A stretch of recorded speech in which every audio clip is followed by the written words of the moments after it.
Hey, good day, folks. Welcome to another episode of Andrew's Life. I thought I would do this video out of my van because my last video I did out of the van, and I'm sitting in this van nice and comfortable. I'm sitting in my driveway, so it is what it is. But anyways, I think it's only fair that I make a video giving some pointers that have helped me to prevent, that could possibly prevent you from becoming homeless. I mean, the other day I made a video encouraging people to prepare for homelessness, which that video is doing extremely well. I mean, I would say that video has probably gotten more views than any other video on this channel so far. But I want to be fair, and I want to make a video that I think will help people not become homeless. Now, obviously, the advice I'm getting ready to give, no, it is not 100 proof. This is just advice that has worked for me, and I feel will work for many of you. And none of this information is in any particular order. So, obviously, whatever type of work you do, whatever your income is, you need to live below your means. Not within your means, below your means. Because when you live below your means, it enables you to put money aside away for, it enables you to save your money. And some of that money you save, you can go ahead and invest it however rich way you feel necessary. And again, this is not financial advice. This is just things that I do personally. So yeah, number one, live below your means. Now, some of you are thinking, I can't live below my means. My job don't pay me nothing an hour. I get it. But, the reality of the matter is, if that's the predicament that you're in, then you're going to have to go work a second job. I mean, if your first job is a 40-hour-a-week job, you might have to go work a second job that's maybe 10, 15, 20 hours a week, totaling your work week to be 60 hours a week. I mean, there was a time in my life where I worked 70 hours a week, 70 per week, because that was necessary in order for me to get ahead financially.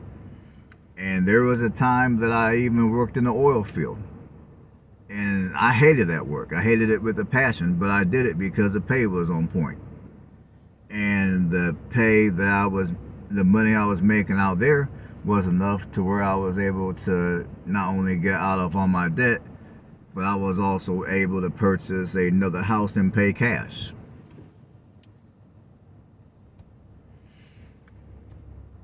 So, whatever you gotta do occupationally, obviously I'm talking legally as well, in order to live below your means, you're going to have to do. You're going to have to work you might have to work 60 to 70 hours a week.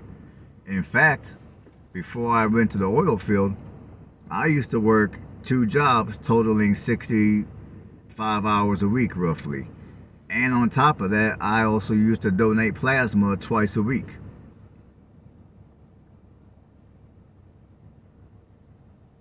And on top of that, sometimes I would even cut some grass for some of my neighbors for extra money.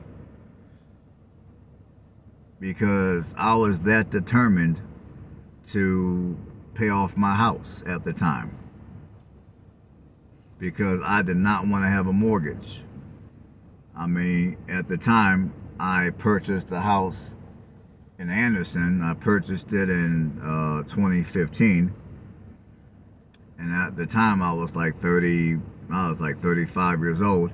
And my goal was to pay it off by the time I turned 38. Well, thanks to getting hired in the oil field, I paid it off a lot sooner than 38. If I can remember clearly, I paid off that house when I was 30. I was just getting ready to turn 37 when I paid off the house in Anderson, well, one of my houses in Anderson. Because shortly after I got the job in the oil field, I think within the first couple of months, I was able to pay off that house. So I say all this just to say that, whatever you gotta do to work to live below your means. You might have to work 2 jobs, 60, 70 hours a week. I did that and donate plasma. You might have to get a job like me. I got a job in the oil field back when they were still drilling. So if that opportunity ever becomes available again, some of you might have to get a job like that. Like I said, I hated that job. We worked, like my schedule, I worked 6 weeks on and I had 2 weeks off. And during the 6 weeks I worked, typically we would work 14 hours a day, 7 days a week, 6 weeks straight. And then I get 2 weeks off.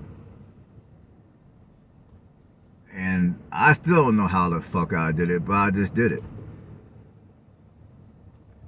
And sometimes you gotta do stuff like that in order to accomplish whatever goals in life that you want to accomplish. I got these gnats all over the freaking place. Another thing you might have to do in order to live below your means is you're gonna have to be realistic with your lifestyle. Like, depending on what your income is, like if you make, let's say, I don't know, 35 a year, 40 a year, you're probably not going to be driving new vehicles. You're going to probably be driving older vehicles that you purchase and you pay cash for, which would be the ideal type of setup when it comes to your vehicle game. And as far as where you choose to live, if you're wanting to live in a community that's safe, low crime, and all that type of good stuff,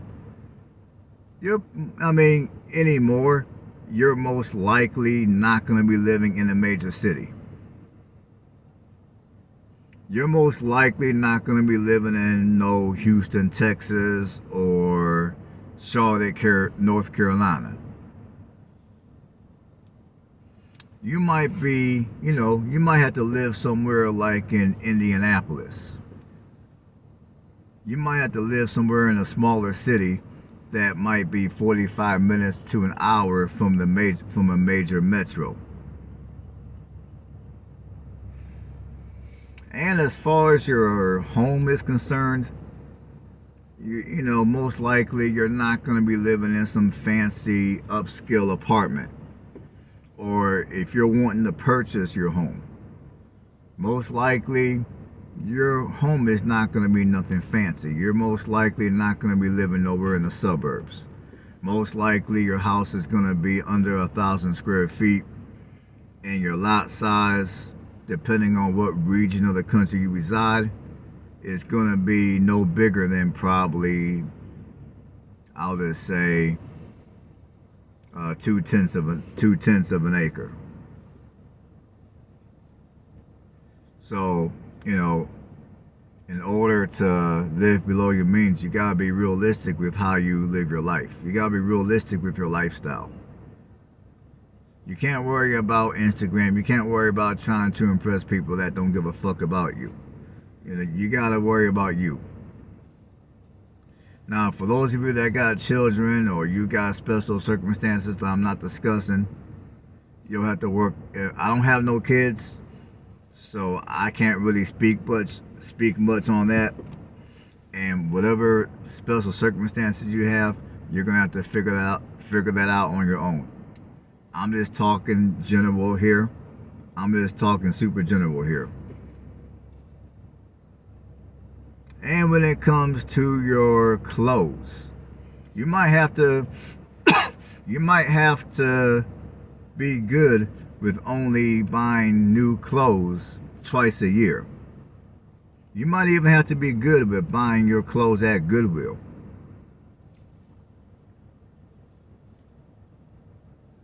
And honestly, when it comes to a credit card,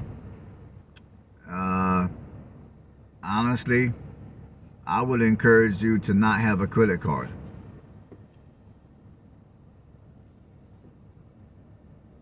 Just like I would encourage you to not have any kind of a car payments.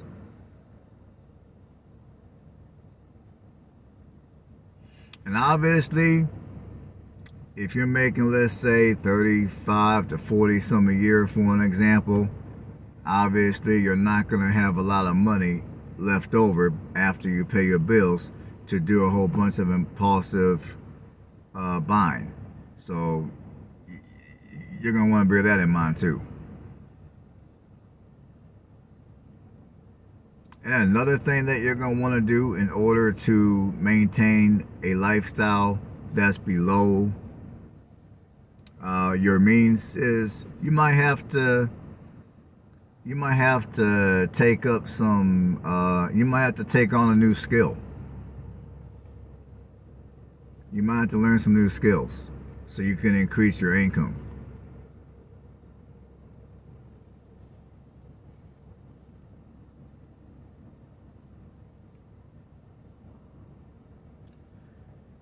And another thing you're going to want to do is,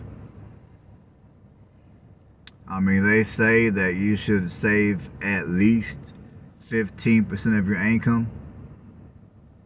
At least 15% of your income should go towards a retirement fund. Now, as far as any kind of an emergency fund, or what I call a oh shit fund, I would say, personally, what I do is I tend to put at least 10% of my income in that type of a fund. And your oh shit fund can also be your FU fund. What's the FU fund? An FU fund is basically, you go to work one day, you know, your boss talks at the side of their ass, and you're like, man, I'm not having it today, man. This ain't the day. I'm not having it. So you decide to tell your boss to go F himself, and you walk off the job. And if you have money in your FU fund, you know, depending on how long you've been putting money in there and how much and what your lifestyle is, you might have enough money to where you can take the next month or two and really look for a job that you desire that's going to pay you the income that you need to earn in order to sustain the lifestyle that you desire. And if I think hard enough, there's probably more that I can add to this video, but I'm going to keep it where it's at right now. And if I think of more stuff, maybe I'll come back and I'll do a part 2. But for now, I'm going to stop right here. Hopefully you guys got something out of this video. And if you like what I do, give videos like this a thumbs up. And while you're at it, go ahead and subscribe to the channel. And on that note, stay blessed. I'll catch you guys on the next one.